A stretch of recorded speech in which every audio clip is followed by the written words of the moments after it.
오늘 함께 보실 하나님 말씀은 요한복음 2장 말씀을 함께 보시겠습니다. 요한복음 2장 1절에서 11절 보겠습니다.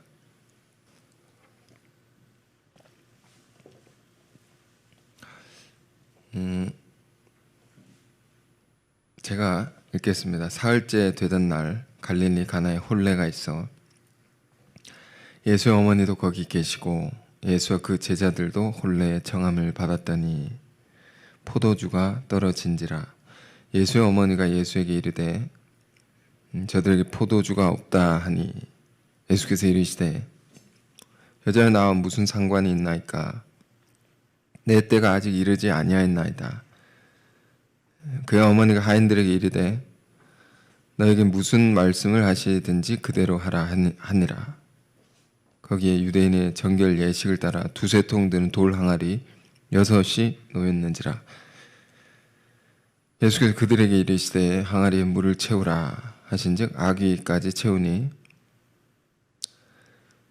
이젠 떠서 연회장에게 갖다 주라 하시매 갖다 주었더니 연회장은 물로 된 포도주를 맛보고도 어디서 났는지 알지 못하되 물 떠온 하인들은 알더라. 연회장이 신랑을 불러 말하되 사람마다 먼저 좋은 포도주를 내고 취한 후에 낮은 것을 내거늘 그대는 지금까지 좋은 포도주를 두었도다 하니라. 예수께서 이 첫 표적을 갈릴리 가나에서 행하여 그의 영광을 나타내심에 제자들이 그를 믿으니라. 아멘. 자, 항아리에 물을 채우라 이런 제목으로 말씀을 묵상하겠습니다.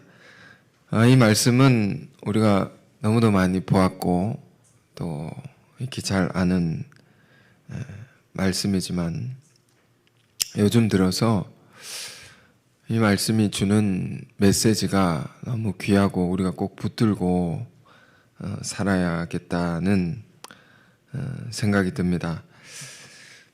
그래서 이 말씀을 우리가 다시 묵상하고 여러분 삶에 또 도전이 되고 지침이 되어서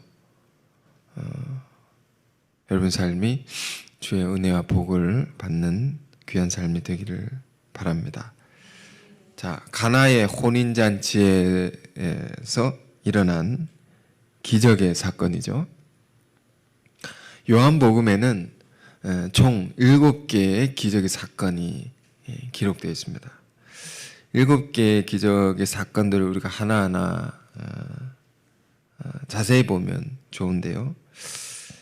본문은 7개 중에 그 첫 번째 기적의 사건입니다. 항상 그 처음 것은 아주 중요한 의미가 있는 것이죠. 여러분, 우리가 성경에 기록되어 있는 기적의 사건을 보는 이유가 있습니다. 왜 이 기적의 사건을 우리가 보는 것입니까? 주님께서 행하신 기적이 그 기적의 의미를 우리가 잘 깨닫게 될 때 우리는 하나님을 더 경외하게 됩니다. 우리의 신앙은 더 깊어지게 됩니다. 오늘 말씀을 11절까지 읽었는데요. 11절에 이런 내용이 있죠.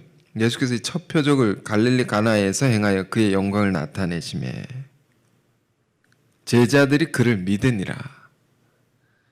이 기적을 통해서 그들의 믿음이 더 깊어졌다, 더 견고해졌다.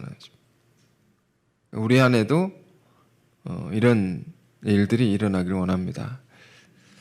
자, 이 가나의 혼인잔치에서 일어난 기적인데, 자, 이 본문의 내용을 다시 한번 우리가 요약하듯이 우리가 이해를 해본다면 이렇게 시작해. 사흘째 되던 날 갈릴리 가나에 혼례가 있었습니다. 거기 혼례, 혼인잔치죠. 거기에 예수님의 어머니도 계셨던 것입니다. 어머니도 어머니가 계신 그 다른 누군가의 혼인 잔치겠죠. 누구의 혼인 잔치였을까? 중요하지 않기 때문에 기록해 놓지 않았습니다. 그래서 그 혼인 잔치에 예수님이 초대를 받았습니다. 그래서 그리 가게 된 것인데, 가봤더니 그 혼인 잔치에 문제가 생겼습니다. 중대한 문제입니다. 무슨 문제입니까? 포도주가 떨어지게 됐다는. 이게 왜 중대한 문제입니까? 혼인 잔치인데요. 잔치에 제일 중요한 것은 흥겨워야 돼. 흥이 넘쳐야 되죠. 기분이 좋아야 된단 말입니다. 그래서 술이 빠질 수 없는 겁니다. 그런데 그게 다 떨어졌다는 겁니다. 흥을 돋구는 그게 다 떨어졌다는 겁니다. 이 중대한 문제가 생겼다. 이 문제를 어떻게 할 것인가. 여러분 아시다시피 이 당시에 혼인잔치는 일주일씩 했었죠. 이 팔레스타인 지방에서 혼인잔치는 일주일 동안 길게 했습니다. 그래서 이 잔치가 흥겹기 위해서 포도주를 이렇게 준비를 하는데, 처음엔 좋은 포도주를 준비를 해서 잔치에 온 사람들에게 이렇게 나눠주겠죠. 근데 일주일 동안 잔치를 하려면 비용이 굉장히 많이 드니까 처음에는 좋은 것을 내놨다가 갈수록 어떻게 합니까? 안 좋은 것을 이제 내놓는다거나 아니면 이제 포도주에 물을 타기 시작합니다. 그래서 사람들이, 혼인잔치에 참석한 사람들이 어떻게 했습니까? 처음에는 좋은 포도주를 맛있게 먹고 기분 좋다가 점점 안 좋아지는 거죠. 점점 맛이 없고 재미가 없고, 그래서 마지막엔 씁쓸한 기분을 가지고 잔치를 나가게 되는 것입니다. 그런데 그런 잔치에 관례가 있는데, 예수님께서 그 잔치 초대받으심으로 그 잔치에 가셔서 어떤 기적을 베푸십니까? 포도주가 부족한 문제에 대해서 주님께서 물을 포도주로 바꾸셔서 마지막까지 좋은 포도주가 가득하게, 그래서 그 잔치가 처음부터 끝까지 흥춘하게 그렇게 하셨다 말입니다. 이런 기적이죠. 이 이야기가 우리에게, 오늘을 사는 우리에게 주는 소중한 의미는 뭔가? 우리는 항상 얘기합니다. 성경 우리가 볼 때 그때 그곳의 이야기로서만 우리가 들어서는 안 된다 했습니다. 성경을 지금 오늘 이 시대에 2000년 전에 일어난 이야기를 오늘 우리가 읽는 이유가 있지 않겠습니까? 그것은 무엇이겠습니까? 이 이야기가 오늘 사는 우리에게 주는 의미가 있다는 겁니다. 그것을 우리가 깨닫는 것이 중요하다 말이에요. 그 의미는 뭡니까? 이 기적의 사건은 우리 인생을 통해 우리 인생에 주님께서 행하시는 기적을 말해주는 것입니다. 매우 의미심장한 하나의 큰 비유와도 같은 그런 사건인 것입니다. 이 이야기가 하나의 큰 비유와도 같다 하면 비유. 우리 인생은 무엇과 같은 것입니까? 잔치와 같다는 겁니다. 우리 인생은 본래 하나님이 뜻하신 우리의 인생은 기쁨이 넘치고 늘 행복한 것입니다. 하나님께서 우리를 이 땅에 살게 하신 것이 우리가 슬프고 괴로우라고 살게 하신 것이 아니다는 겁니다. 우린 창세기 이야기를 통해서 많이 묵상했습니다. 하나님께서 본래 뜻하신 세계가 있었다. 그건 죄악이 없는 세계, 사랑과 기쁨이 넘치는 세계. 이 세계를 하나님께서 이루기를 원하셨다는 것이죠. 그런데 인간이 그것을 깨버린 거죠. 하나님의 뜻을. 그래서 이런 세상이 된 것이죠. 여러분 인생은 지금 어떻습니까? 기쁘십니까?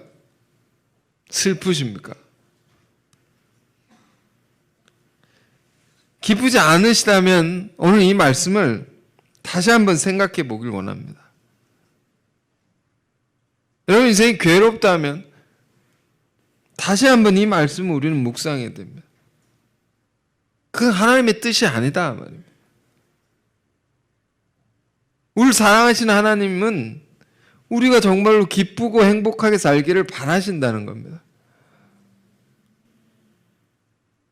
그럼 어떻게 우리가 그런 인생을 살아갈 수 있는가? 이 비유는 우리에게 가르쳐 주는 거죠. 지금 잔치라고 했습니다. 잔치. 이 본문의 사건을 보면 가만히 보면요. 두 개의 잔치가 있다는 것을 알 수가 있습니다. 두 개의 잔치라는 것은 두 개의 인생이 있다는 겁니다. 두 종류의 인생이 있다는 겁니다. 지금 예수님께서 갈릴리 가나 지역의 어느 한 혼인잔치에 초대를 받으신 거죠. 원래 잔치를 하는데 예수님 그리 가신 거죠. 원래는 그러니까 예수님이 없는 잔치인 겁니다. 그 잔치는. 근데 거기 예수님이 오셔서 그 잔치를 다른 잔치로 바꾸신 거죠. 그러니까 두 잔치가 있다. 두 인생이 있다는 겁니다. 예수님이 없는 잔치가 있다. 예수님이 없는 인생이 있는 것이고 예수님이 계신 그런 잔치, 예수님이 주관하시는, 예수님 주인이 되는 그런 인생이 있다. 두 인생이 있는 거죠. 여러분, 예수님이 없는 인생은 어떤 것입니까? 세상의 인생이 어떤 것입니까? 예수 믿지 않는 사람들의 인생은 어떤 것입니까? 처음에는 천사처럼 태어나서 죽을 때는 개처럼 죽는 겁니다. 처음에는 왕처럼 태어납니다. 여러분 이제 산부인과 가시면 아시겠지만 얼마나 새로 태어난 아기를 얼마나 많은 사람들이 이렇게 섬깁니까? 얼마나 귀하게 여깁니까? 인간은 다 그렇게 태어나는 겁니다. 그러나 죽을 때는 어떻습니까? 사람이 죽을 때 장례식장 가보십시오. 얼마나 비참합니까? 그 인생이 아주 빛나게 태어났다가 아주 칠흑 같은 어둠으로 사라지는 인생. 그 빛이 점점 바래고 그러다가 어둠 속으로 가장 비참하게 죽는 것이 인생이다. 그래서 인생이 죄송합니다. 인생의 본질을 생각하는 사람들은 다 인생은 뭐라고 규정합니까? 이건 비극이다. 좋게 태어나서 아름답게 태어나서 끔찍하게 죽는 것이다. 장례식장 가보면 그 어떻게 끔찍하지 않다고 말할 수 있습니까? 누워있는 시신을 보고 그걸 아름답다고 말하는 사람이 없다 말입니다. 인생이 이런 것입니다. 그래서 어떨 때는요, 장례식장에 가서 이런 생각이 들죠. 여러분도 이런 생각 해보셨을 텐데, 저렇게 죽으려고 발버둥 치며 살았나. 저렇게 죽을 건데 뭘 그렇게 쓰고 살았나. 이런 인생이단 말입니다. 뭐가요? 예수 없는 인생이. 그래서 본문 전혀 다른 인생이 있다는 것을 얘기해 주는 것이죠. 다른 종류의 인생이 있다 말이에요. 그 예수가 함께하는 인생. 그 인생 처음에 별 볼 일 없을지 모릅니다. 처음에는 시시할지 모릅니다. 처음에는 가난할 수도 있고 처음에는 괴로움이 있을 수도 있습니다. 그러나 점점점 좋아지는 것이죠. 살면 살수록 기쁨이 배가가 되는 겁니다. 살면 살수록 더 좋은 세계를 경험하게 되는 겁니다. 그래서 그 마지막은 뭘까요? 그런 인생의 마지막은 죽음이 아니다 말입니다. 육신의 죽음이 있겠죠? 그러나 그 육신의 죽음마저도 아름다워지는 영생에 이르는 영원한 생명이죠.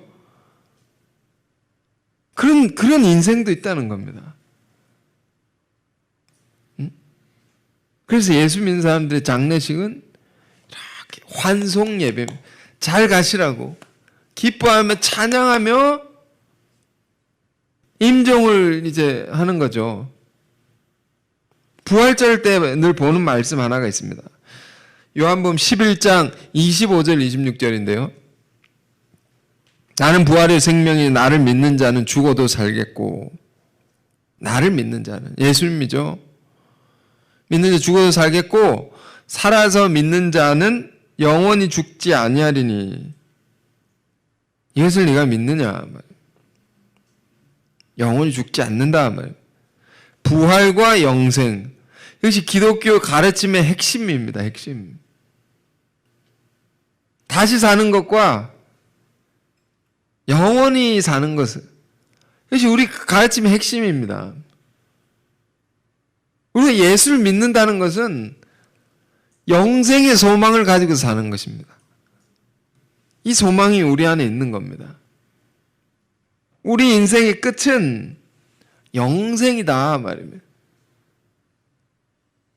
그러니까 갈수록 좋아지다가 갈수록 좋은 세계를 경험하다가 저 아름다운 세계로,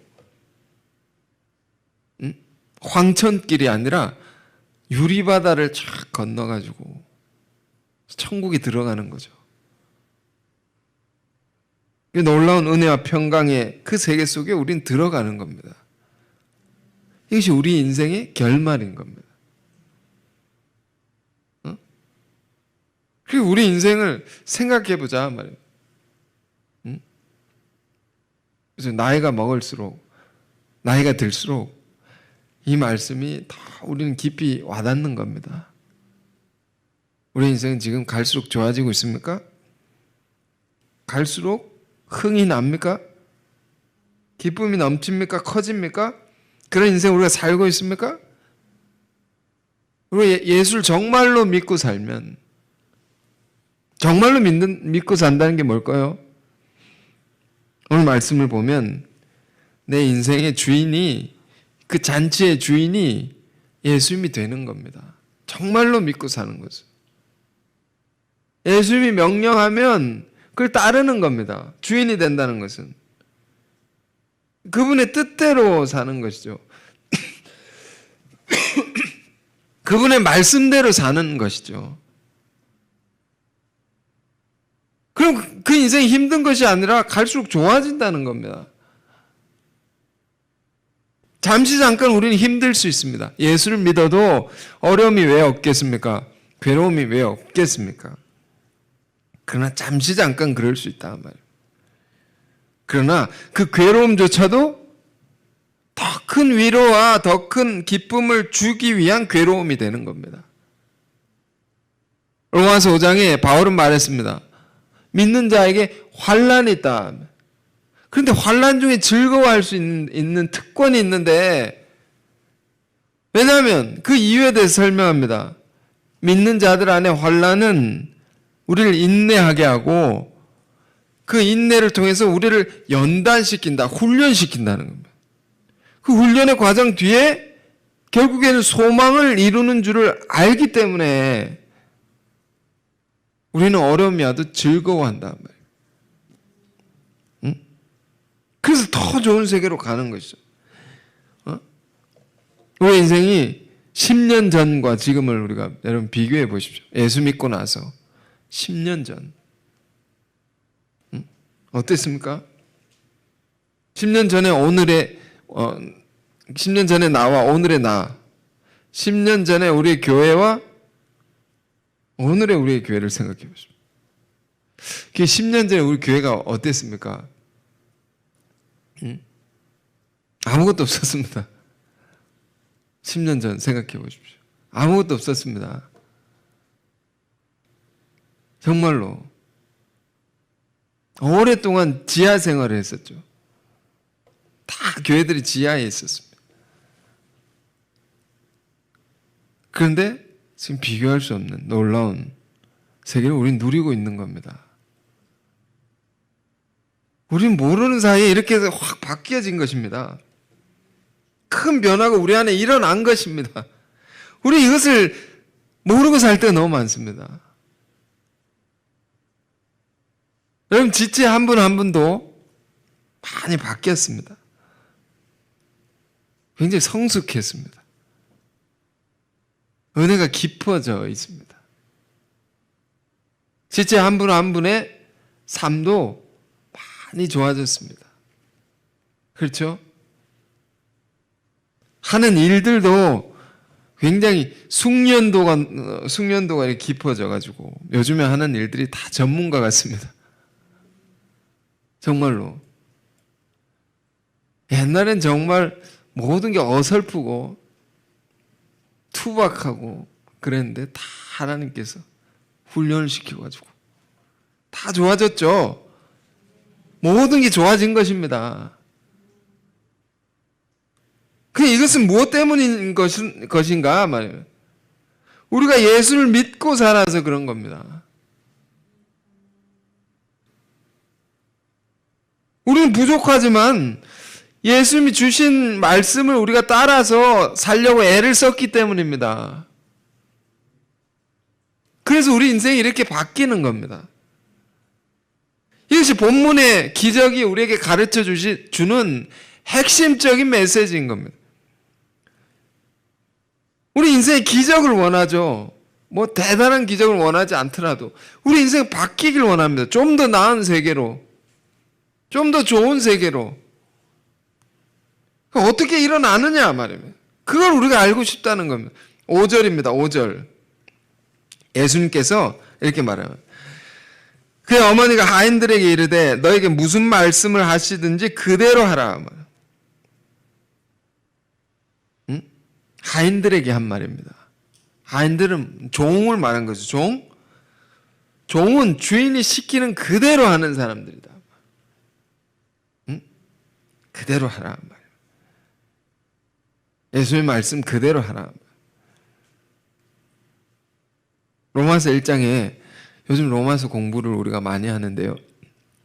로마서 1장에 그 첫 시작의 말이 뭡니까? 바울이 이렇게 말해요. 자기를 소개하는데 예수 그리스도의 종 바울은 난 예수 그리스도의 종이다 말이에요. 예수 그리스도는 나의 주인이다. 그러면 나는 예수 그리스도의 말씀 그 시키는 대로 명하는 대로 사는 자다 말입니다. 그러므로 이 바울을 통해서 놀라운 역사가 일어난 것이죠. 그러니까 예수께서 시키는 그대로 할 때 우리 삶에 놀라운 기적이 일어나는 겁니다. 어떤 사람은 이렇게 말할지 모릅니다. 제가 오늘 말이 좀 느리죠? 원래 느렸습니까? 이유가 있습니다. 이유가 있습니다. 근데 어떤 사람은 이렇게 생각할지 모릅니다. 목사님, 저는 교회를 오래 다녔지만 제 인생의 기적은 안 일어납니다. 왜 그럴까요? 왜 그럴까요? 예수 믿어도 예수님 말씀대로 안 사는 사람 너무 많습니다.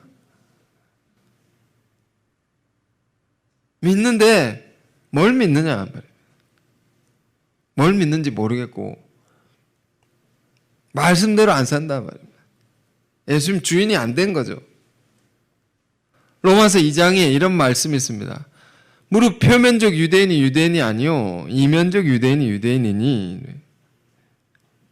이렇게 바꿔서 읽을 수 있다 했죠. 표면적 그리스도인이 그리스도인이 아니요 이면적 그리스도인이 그리스도인이. 표면적인 게 있고 이면적인 게 있다. 그 차이는 뭡니까? 로마서 2장 우리가 쭉 읽다 보면 표면적 신자가 있고 이면적 신자가 있는데 이게 무슨 차이인가? 어디서 차이가 나느냐? 2장을 이렇게 읽다 보면 그 우리 신앙의 폐부를 찌르는 중요한 말씀이 있습니다. 로마서 2장 13절. 율법을 듣는 자가 의인이 아니오 오직 율법을 행하는 자라야 의인이라 할 것이다. 찔림이 되죠. 2장을 우리가 읽는 목적은 찔리라고 읽는 겁니다. 그 말씀을 듣기만 하는 것이 아니라 그 말씀대로 살아야 된다.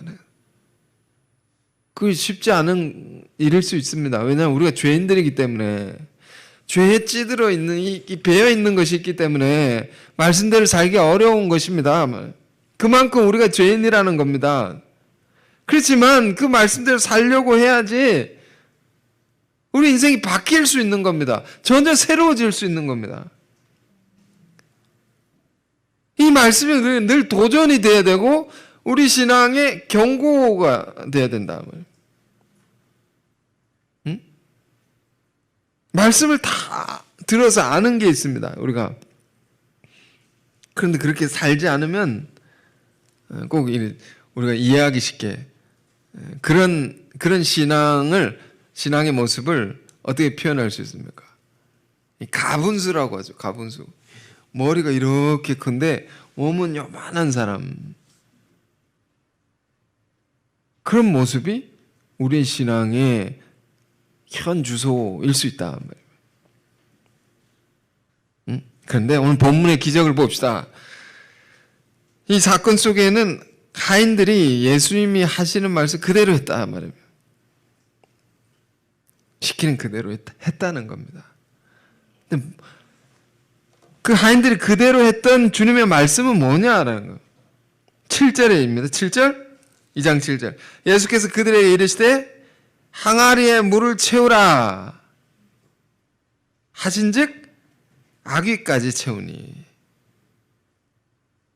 물을 항아리 6개가 있는데 거기다가 끝까지 다 채웠다. 아귀까지 끝까지죠. 이렇게 다 채웠다는 겁니다. 여러분 이것이 오늘 말씀의 제목이면서 중심 메시지인데 우리 각자의 삶에 적용해 보길 원합니다. 요즘에 필요한 말씀은 많은 것을 우리가 볼 수 있지만 이게 정말 우리에게 필요한 것이 아닌가. 다른 것보다 이게 우리에게 정말 필요한 메시지가 아닌가. 적용해서 우리가 생각해 보길 원합니다. 당시 예수님이 계시던 발레산 지방에서는 물이 굉장히 귀했죠. 물이 굉장히 귀한 것이었습니다. 그 물을 뜨는 것도 쉽지 않은 일이었습니다. 요즘처럼 정수기에 이거 갖다 대면 물이 이렇게 원하는 대로 쏟아지는 그런 시대가 아니다 말입니다. 물을 뜰 때 물 뜨는 우물이 있지 않습니까? 이 잔치집에서 우물까지 거리가 있다 말입니다. 그 굉장히 날씨가 더운 것입니다. 뜨거운 태양 아래 그 우물물까지 가가지고 두레박을 이렇게 내려가지고 두레박이라고 합니다. 내려가지고 하나 퍼서 물동이에 담고 또 내려가지고 퍼서 물동이에 담고 이래가지고 여기 채우고 물동이 2개 여기 채우고 이렇게 해서 어깨에 메고 또 오는 거죠. 잔치집까지. 이것을 6 항아리 큰 항아리에 채울 때까지 계속 반복을 해야 되는 겁니다. 하나하나가 쉽지 않은 일입니다. 본문에는 간단히 기록되어 있지만 쉽지 않은 일이다 말. 중간에 지쳐서 포기할 수도 있고 하기 싫다고 이제 물동이 내던지고 도망갈 수도 있고, 그런데 이 주님의 이 충직한 하인들은, 주의 종들은 끝까지 했다. 응? 우리가 주님의 말씀을 따라 사는 것도 끝까지 말씀을 따라서 해야 됩니다. 처음에는 우리가 말씀을 따르겠다고 하면서 중간에 힘들면 다른 걸 생각하고, 중간에 힘들면 인간적인 방법으로 생각해서 그만둘 때가 우리가 얼마나 많습니까?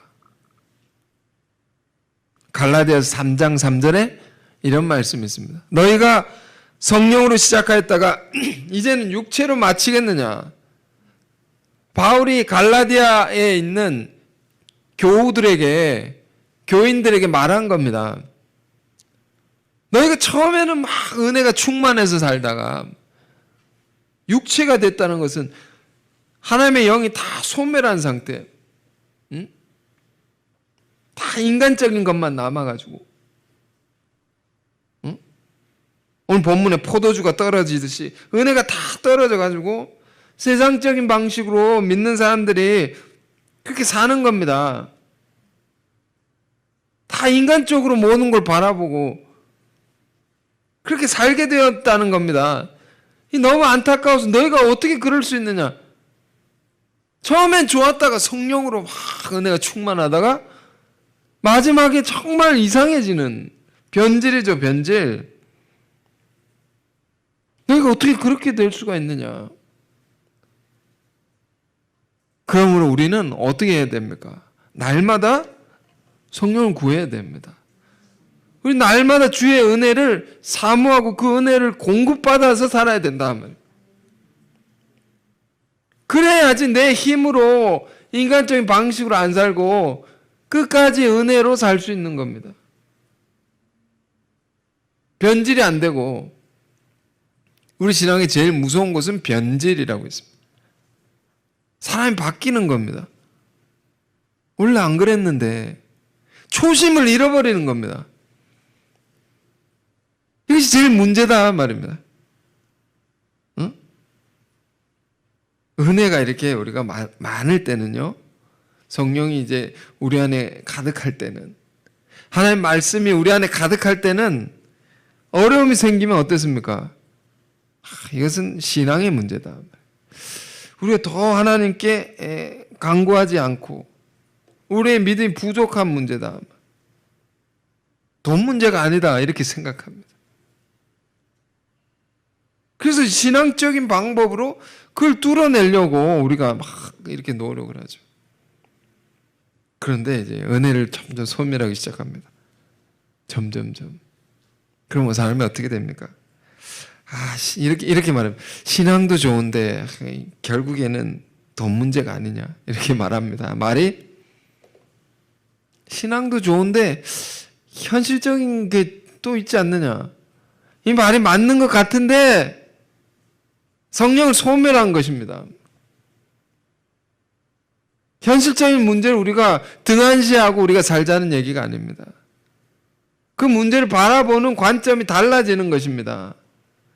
접근하는 게 달라진단 말입니다. 해결할 방법을 다른 생각으로 한단 말입니다. 그래서 우리가 처음 가졌던 마음을 잃어버리고 살 때 얼마나 많습니까? 끝까지 그 마음 가지고 초지일관 하지 못할 때가 얼마나 많습니까? 우리가 기도했던 것들 끝까지 기도하지 못하는 것이 얼마나 많습니까? 처음에 세웠던 계획들 작심삼일이 될 때가 얼마나 많습니까? 그래서 오늘 이 7절의 말씀 우리가 새롭게 주목해 보길 원합니다. 예수님께서 항아리에 물을 채우라, 이 명령입니다. 그랬더니 아기까지 채우니, 이 주의 종들은 끝까지 했다는 겁니다. 그 말씀에 순종해서 될 때까지 했다는 겁니다. 하던 일을. 그렇게 할 수 있는 믿음, 그렇게 순종할 수 있는 이 주의 종들의 믿음, 이것이 이 잔치의 놀라운 기적을 불러일으켰던, 기적이 나타나게 했던 가장 중요한 비결이다. 이것이 우리 인생이 차원이 달라지고 우리 인생이 갈수록 기쁨이 넘치는 인생으로 살 수 있게 하는 핵심적인 비결이다. 요즘에 우리가 여러 가지 놓고 기도를 하지 않습니까? 그런 기도 제목 많으시죠? 개인의 기도 제목도 많고, 그리고 공동으로 함께 기도해야 할 기도 제목도 많습니다. 제가 매주 이렇게 광고를 하는데요. 25개 교회를 우리가 개척하기를 원한다. 개척할 곳을 놓고 우리가 함께 기도합시다. 근데 끝까지 기도해 주시기를 원합니다. 꼭 역사가 나타납니다. 잃어버린 영혼을 찾는 것, 우리의 가족, 우리의 친척, 그들을 전도하는 일, 이 또한 마찬가지입니다. 끝까지 기도해야 됩니다. 붙들고 놓치면 안 되는 겁니다. 그들이 변화되어서 주님의 품으로 돌아올 때까지 기도를 멈추지 않기를 원합니다. 그리고 기도하는 자가 기억해야 될 또 중요한 하나, 저희 금요 기도회 때 말씀을 나눴는데요. 느헤미야서를 보면서 느헤미야 1장 2장을 봤습니다. 1장에 느헤미야가 120일 동안 기도합니다. 기도하고 나서 어디로 갑니까? 자기 기도한 내용을 말하기 시작합니다. 사람들에게. 말하기 시작합니다. 말하면서 그 일을 실행하기 시작합니다. 자기가 기도한 바를 실행하기 시작합니다. 움직이기 시작합니다. 그 기도가 성취되도록. 우리가 기도를 정말로 하는 사람이라면 그 기도를 이루기 위해 내가 말을 해야 됩니다. 사람들에게. 그 기도를 응답되도록 내가 움직여야 됩니다. 하나하나. 한 걸음 한 걸음. 계속해서 두드리고 도전해보고 시도해보고 그러다 보면 하나님께서 갑자기 변화를 일으키신다. 어제 이제 토요일이었죠. 토요일에 어떤 일이 있었냐면 전화가 왔습니다. 토요일에 어떤 분에게 몇 시에 전화 왔냐면 새벽 4시 좀 넘어서 전화가 왔습니다. 여러분 어떤 기분인지 아시겠죠? 전화가 왔는데 누가 전화를 했냐면 전화를 갑자기 받았더니 브라질 선교사님에게 전화가 왔습니다. 목사님, 꼭두 새벽에 죄송합니다. 대뜸 긴 말도 하지 않습니다. 죄송합니다. 딱 한마디 하고 선교센터 세우는데 도움 주실 수 있냐고. 여러분 어땠을까요? 그 시간에 전화가 따라르르 와가지고 내 마음이 안 좋은 겁니다. 좀 힘들더라고요. 제일 편하게 이렇게 쉬는 시간인데 토요일에 당장 대답이 안 나옵니다. 좀 침묵의 시간이 있었습니다. 그런데 한 시간 하나의 말씀이 떠오르는 겁니다. 말씀이 정말 무섭습니다. 어떤 말씀인가 하니 누가복음 11장에 예수님이 기도의 비유 가르쳐 주셨죠.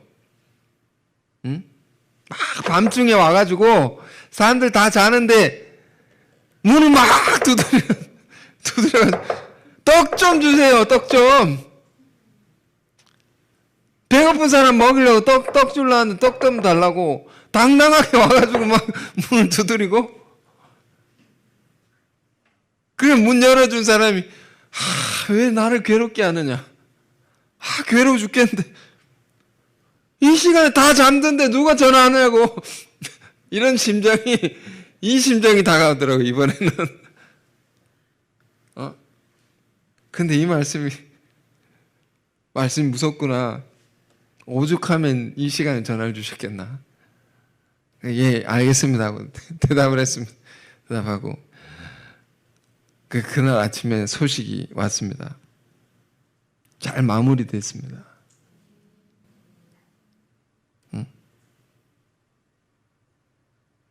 여러분, 항상 새로운 세계를 우리가 열어나갈 때 이 과정은 쉽지 않을 수 있습니다.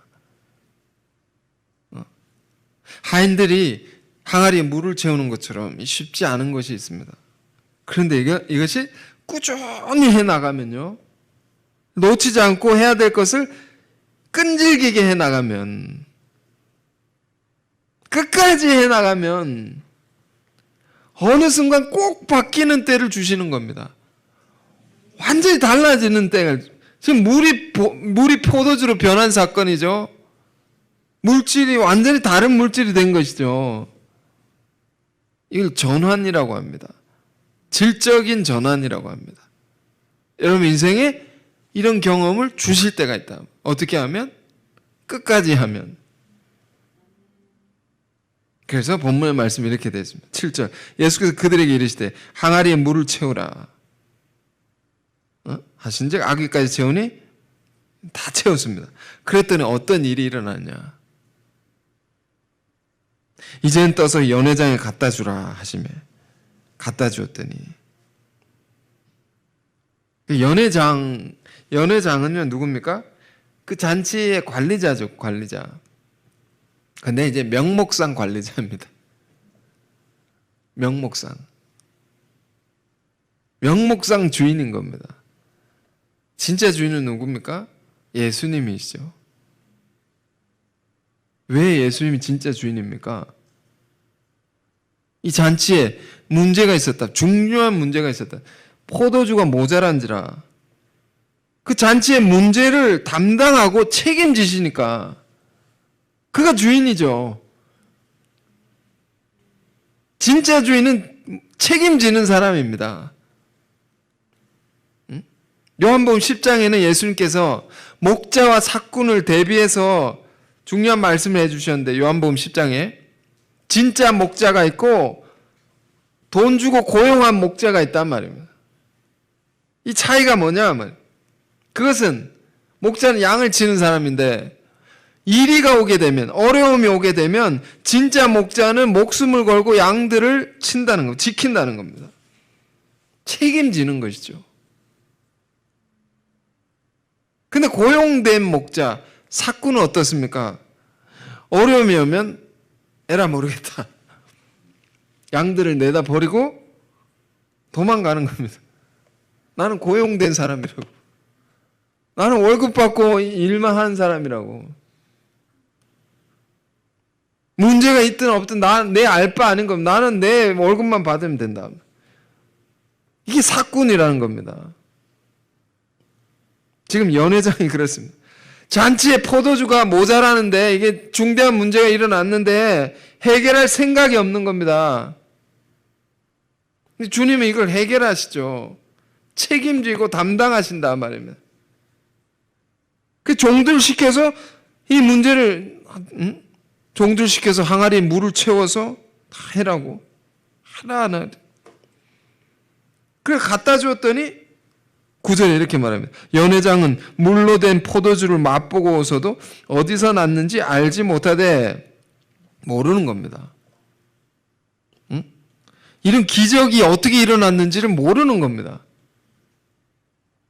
이 얼마나 놀라운 역사인지, 그 변화의 간극, 어땠는데 어떻게 바뀌었는지 모르는 겁니다. 왜 이런 말씀드리냐? 우리가 하나님의 일을 맡은 많은 장들이 있습니다. 장, 리더들이 있습니다. 우린 다 리더들이죠. 그렇게 부름받은 사람들이죠. 그런데 우리는 명목상 리더가 되면 안 된다는 겁니다. 그래서 잘 모르는 겁니다. 모르는 겁니다. 이 변화의 역사를 우리가 읽어낼 수 있고 그걸 깨달아야지, 그걸 체험해야지 우리 신앙이 더 깊어지고 많은 사람들이 이끌 수 있는 진짜 리더가 될 수 있는 것인데, 그걸 알지 못합니다. 근데 누가 아느냐? 참 아이러니하게 물떠온 하인들이 안다 말입니다. 그 밑바닥에서 고생한 사람들이 아는 겁니다. 직접 참여하고 함께한 사람들이. 이게 정말 놀라운 일이었습니다. 도저히 일어날 수 없는 일이 일어난 것입니다. 함께 기도하고 함께 섬기고 함께 고생하는 사람이 기적을 체험합니다. 이게 재밌는 말이 있습니다. 요즘은 그런지 모르지만 아침마다 우유 배달을 하지 않습니까? 집집마다 우유를 배달하는데 우유를 매일 받아 먹는 사람이 건강할 것 같죠? 근데 우유를 배달하는 사람이 더 건강하다. 매일 뛰니까 이렇게 새벽에 일찍 일어나가지고 우리 신앙이 이런 면에서 늘 섬기는 자가 돼야 되고 우리 신앙이 이런 면에서 늘 하나님의 역사에 참여하는 신앙이 돼야 된다. 그런 신앙이 되고자 해야 됩니다. 그리고 공동의 목표를 가지고 함께 갈 때 그 기도 제목이 나올 때 함께 기도를 하고요. 함께 그걸 어떻게든 그 어려움을 우리가 극복해 나가고자 하고 함께 울고 함께 웃을 수 있는 동고동락 하는 그런 신앙이 되어야 합니다. 그러면 아주 놀라운 은혜를 체험합니다. 그러면 하나님 주신 놀라운 복을 이렇게 받을 수 있다. 그래서 알지 못하되 이 사람 알지 못해. 연회장이 신랑을 불러 말하되 사람마다 먼저 좋은 포도주를 내고 취한 후에 낮은 것을 내거든. 그댄 지금까지 좋은 포도주를 두었다 하니라. 보통 잔치가 있습니다. 보통 잔치는 시작할 때 참 좋다가 끝날 때쯤이면 시시하고 씁쓸하고 좀 허무하게 이렇게 끝나는데 이 잔치는 어떻게 마지막에까지 좋을 수 있느냐 말이에요. 다들 지금은 안 좋은데 당신들 정말 다르다 좋다. 저는 이 구절이 요즘에 이렇게 읽히는 겁니다. 요즘 코로나 사태로 다 어려워지고 다 힘들어지는데 당신들은 정말 은혜롭군요. 당신들의 일은 지금도 더 잘 되는군요. 여러분 이런 증거를 받는 우리 삶이 되기를 바랍니다. 그 기적의 핵심은 주님의 말씀대로 우리가 살 때 이런 놀라운 기적이 우리 인생 가운데 끊임없이 일어날 줄을 믿습니다. 이 말씀 기억하고 또 한 주를 열심히 사시기 바랍니다. 자, 오늘도 주신 말씀 우리가 함께 묵상하면서 말씀을 우리가 가지고 기도하는 시간을 갖겠습니다. 주님, 우리가 그리스도를 우리의 인생의 주인으로 삼는 그런 자들 되게 하옵소서. 항아리에 물을 채우라 하신 주님의 말씀을 우리 순종하여서 끝까지 채울 수 있는 우리가 되게 하시고 그로 말미암아 놀라운 기적들을 체험하는 우리의 인생, 우리의 모든 사역들, 일들이 다 될 수 있도록 인도해 주옵소서. 함께 묵상하면서 기도하겠습니다. 내려오신 주님 감사합니다. 주여 귀한 기적의 말씀을 우리가 함께 묵상했습니다. 주여 이 기적은 우리 인생에 주신 기적이요 지금도 일어날 수 있는, 지금도 일어나고 있는 놀라운 주님의 기적인 것을 우리가 믿고 압니다.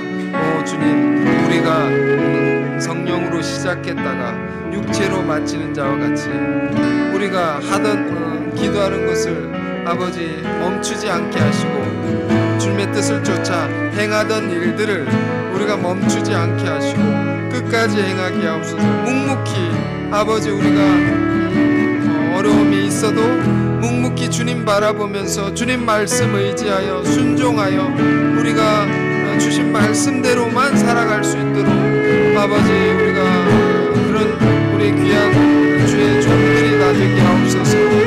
주여 우리가 명목상에 아버지 그런 주의 종들이 아니라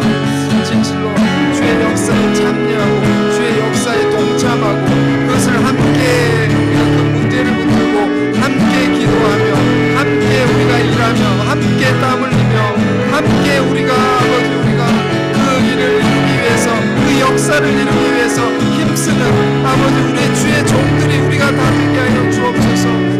주님은 진실로 우리 인생의 주인이 계십니다.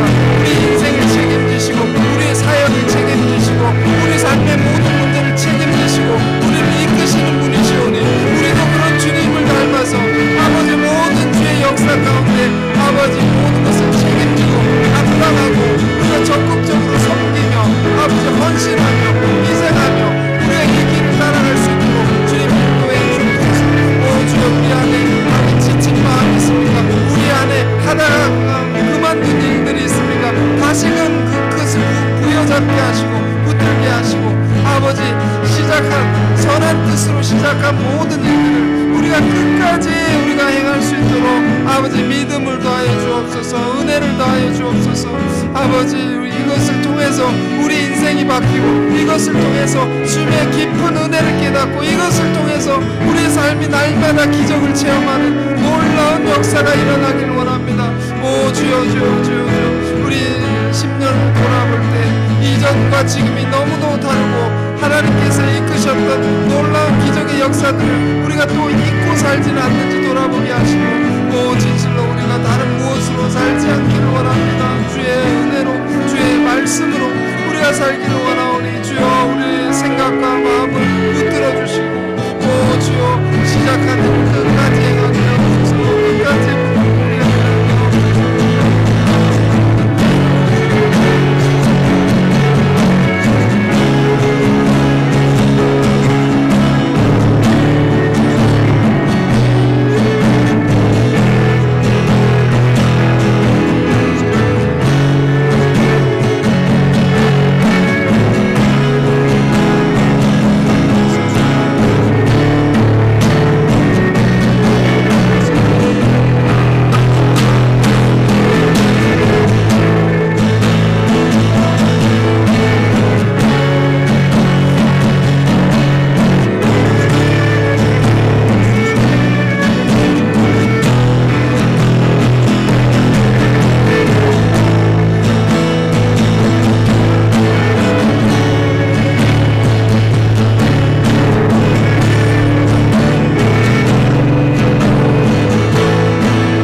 우리 인생이 내가 주인이 되지 않고 그리스도가 주인이 되는 그런 인생 되게 하여 주옵소서.